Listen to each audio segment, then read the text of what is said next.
all of you in my YouTube channel Zoologist Sarjerao. So friends, मैं आपका educator Sarjerao Wedekar मेरे इस YouTube चैनल में आप सभी का स्वागत करता हूँ। सो फ्रेंड्स, आज इस पर्टिकुलर वीडियो में हम एक इंटरेस्टिंग चीज़ें कुछ डिस्कस करने वाले हैं। जो बच्चे नीट और MSCAT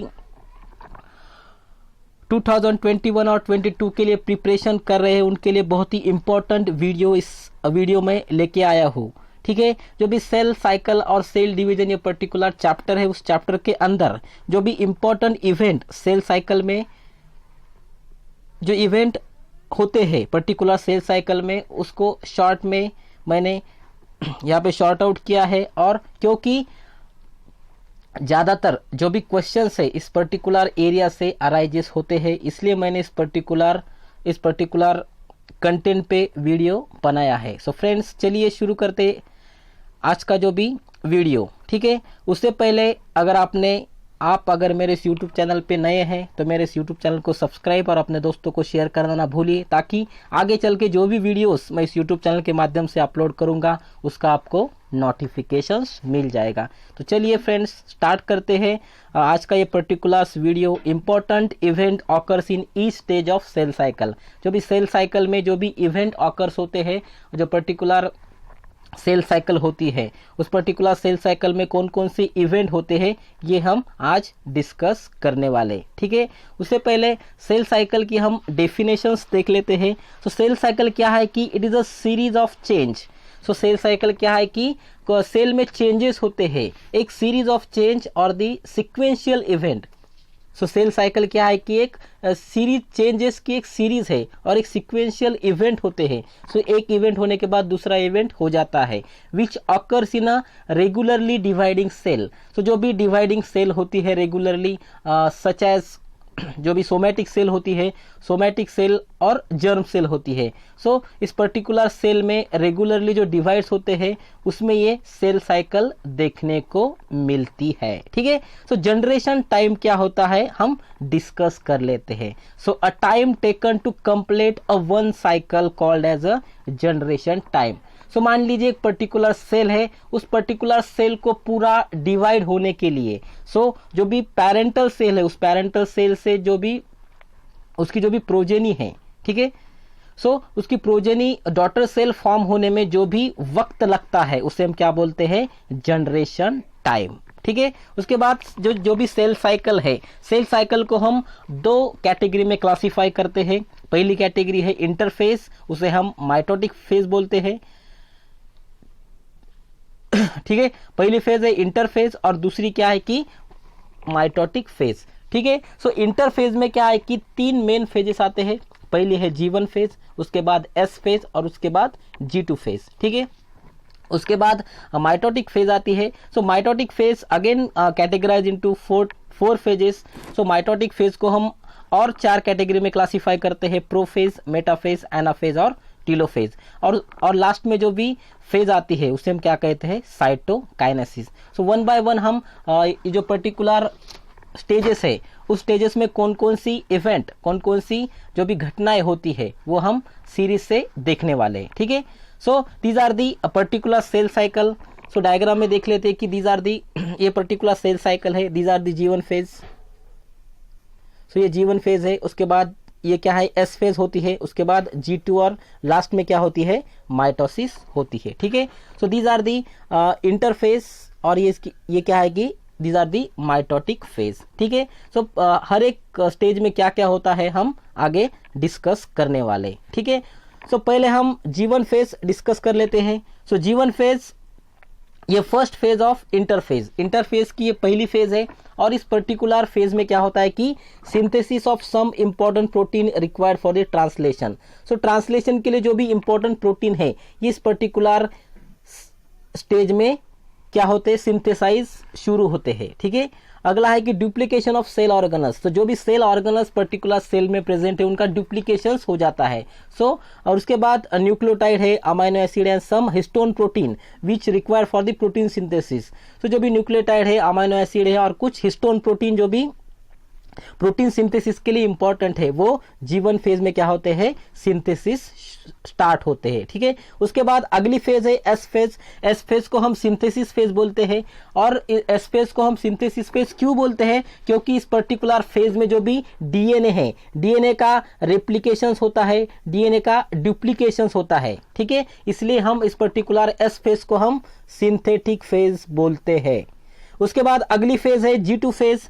ठीक है, सो G2 फेज में क्या होता है कि the protein and RNA required for the division and synthesis. So जो भी आरएनए है, जो भी प्रोटीन्स है सिंथेसिस के लिए रिक्वायर्ड है, the protein required for the RNA इस पर्टिकुलर सेल के लिए इंपॉर्टेंट प्रोटीन है और कुछ आरएनए है, इस पर्टिकुलर G2 फेज में क्या होते हैं, सिंथेसाइज होना स्टार्ट कर लेता है। ठीक है, सिंथेसाइज होते हैं। उसके बाद अगर कोई एरर्स आता है डीएनए में, जो भी रेप्लिकेशन के दौरान अगर कोई डीएनए भी न्यूक्लियोटाइड सीक्वेंस की जो भी बेस पेयरिंग होती है, उस पर्टिकुलर बेस पेयरिंग में अगर कोई मिसमैच आता है, कुछ एरर्स आते हैं, तो वो एरर्स क्या होते हैं, रिपेयर सिस्टम से क्या होते हैं, वो उनको पूरा अच्छा सा रिपेयर किया जाता है। वो जो भी न्यूक्लियोटाइड सीक्वेंस है, अगर कोई और न्यूक्लियोटाइड सीक्वेंस अगर ऐड हुआ है तो उसको रिमूव करके उसकी जगह पे जो भी सही न्यूक्लियोटाइड है उसको वहां पे क्या होता है, ऐड किया जाता है। तो वो कुछ रिपेयर सिस्टम हमारी बॉडी में काम करती है, वो पर्टिकुलर रिपेयर सिस्टम इस G2 फेज में काम करती है। ठीक है, उसके बाद जो भी माइटोटिक फेज है, ठीक है, माइटोटिक फेज को हम 4 कैटेगरी में क्लासिफाई करते हैं, प्रोफेज, मेटाफेज, एनाफेज और टीलोफेज। ठीक है, सो जो भी फर्स्ट फेज है प्रोफेज, सो प्रोफेज में एक्चुअली क्या होता है कि जो भी न्यूक्लियर इन्वेलप और न्यूक्लियस जो होता है पेरेंटल सेल का, वो डिसअपियर होना स्टार्ट होता है। उसके बाद जो भी स्पिंडल फाइबर है, स्पिंडल फाइबर प्लांट में फॉर्म होना शुरू होते हैं और जो भी एस्ट्रियल फाइबर वो एनिमल में फॉर्म होना शुरू होते हैं। आपको एग्जाम में यही इवेंट पूछे जाते हैं कि प्रोफेज में क्या होता है, मेटाफेज में क्या होता है, कभी कभी मैच द पेयरिंग भी इस पर्टिकुलर कंटेंट पे आपको पूछा जाता है। ठीक है, उसके बाद अगली फेज है मेटाफेज। एक्चुअली मेटाफेज में क्या होता है कि जो भी एस्ट्रियल और भी स्पिंडल फाइबर फॉर्म हुए हैं वो क्या होते हैं, इक्वेटोरियल प्लेट पे क्या हो जाते हैं, वो सेपरेट हो जाते हैं। ठीक है, मूव हो जाते हैं। उसके बाद अगली फेज है एनाफेज। एनाफेज में क्या होता है कि जो भी सेंट्रोमियर है, क्रोमोसोम का जो भी सेंट्रोमियर है वो ब्रोकन हो जाता है और जो भी ब्रोकन हो जाने के कारण सिस्टर क्रोमैटिड क्या हो जाते हैं, क्रोमोसोम से सेपरेट होना स्टार्ट होता है। ठीक है, सो एनाफेज में एक्चुअली क्या होता है कि और क्रोमोसोम जो भी सिस्टर क्रोमैटिन ब्रेक होने के कारण क्या हो जाता है कि क्रोमोसोम है, क्रोमोसोम से सिस्टर क्रोमैटिड सेपरेट हो जाते हैं और chromosome move to each end of the cell. So एक एंड पे क्या हो जाता है कि क्रोमोसोम मूव हो जाना स्टार्ट होता है। लास्ट फेज क्या है कि जो पर्टिकुलर माइटोटिक फेज की लास्ट फेज है टीलोफेज। सो एक्चुअली टीलोफेज में क्या होता है कि क्रोमोसोम बिकम रिलैक्स। सो क्रोमोसोम क्या हो जाते हैं, रिलैक्स हो जाते हैं और जो क्रोमैटिन फाइनली इस पर्टिकुलर फेज में क्या हो जाता है, फॉर्म हो जाता है और न्यू न्यूक्लियर इन्वेलप भी इस पर्टिकुलर फेज में क्या हो जाता है, फॉर्म हो जाता है। ठीक है, अगली जो भी लास्ट स्टेज है उसे हम साइटोकाइनेसिस बोलते हैं। So cytokinesis means division of cytoplasm. So finally जो भी सेल में पूरा डीएनए रेप्लिकेशन हो जाने के बाद, सेल ऑर्गेनस रेप्लिकेशन होने डुप्लीकेशन हो जाने के बाद फाइनली जो भी बचा साइटोप्लाज्म है, साइटोप्लाज्म का फाइनली डिवीजन हो जाता है और इस पर्टिकुलर फेज में क्या होता है कि डिवीजन ऑफ साइटोप्लाज्म।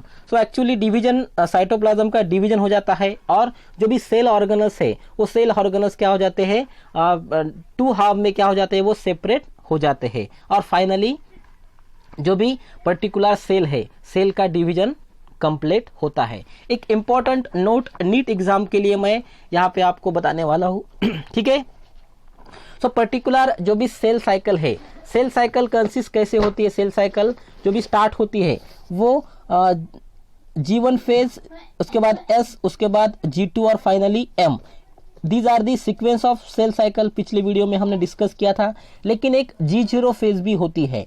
सो ये G0 फेज क्या होती है हम डिस्कस करने वाले हैं। ठीक है, सो G0 फेज में सेल में कभी कभी होती है। ठीक है, so G0 phase also known as quiescent phase. इस G0 फेज को हम क्यूसेंट फेज भी बोलते हैं। इसे हम क्यूसन फेज क्यों बोलते हैं? क्योंकि अगर जो भी पर्टिकुलर सेल है, इस पर्टिकुलर सेल में कुछ प्रोटीन्स फॉर्म नहीं होते हैं, कुछ न्यूट्रिएंट्स फैक्टर फॉर्म नहीं होते हैं, तो ये न्यूट्रिएंट फैक्टर फॉर्म नहीं हो जाने के कारण इस पर्टिकुलर सेल में क्या हो जाता है कि जो भी उसका कंट्रोल है, जो भी सेल डिवीजन का जो भी कंट्रोल है, वो कंट्रोल लूज कर लेती है पर्टिकुलर सेल, और ये जो भी पर्टिकुलर सेल है finally they can lead to the cancer. और इस अनकंट्रोल जो भी सेल है, उसका जो भी सेल डिवीजन का उन्होंने नियंत्रण खो दिया है, तो ये पर्टिकुलर सेल क्या हो जाती है, they can lead to the cancer. और आपको मालूम है कैंसर क्या होता है कि it is a uncontrol growth of a cell, और इस अनकंट्रोल ग्रोथ ऑफ सेल्स के कारण क्या हो जाता है कि ट्यूमर फॉर्म होता है, और इस ट्यूमर को हम क्या बोलते हैं, इस पर्टिकुलर स्टेज को हम क्या बोलते हैं, cancer. So these are the informations regarding about the cell cycle में जो भी इवेंट है वो हमने इस पर्टिकुलर वीडियो में डिस्कस किए हैं। Thank you for watching video. आपके जो भी फ्रेंड्स है उन फ्रेंड को मेरा ये पर्टिकुलर वीडियो शेयर कीजिए, ताकि जो भी बच्चे नीट और सीईटी का प्रिपरेशन कर रहे हैं उनको इस पर्टिकुलर वीडियो से हेल्प मिल जाए। Thank you.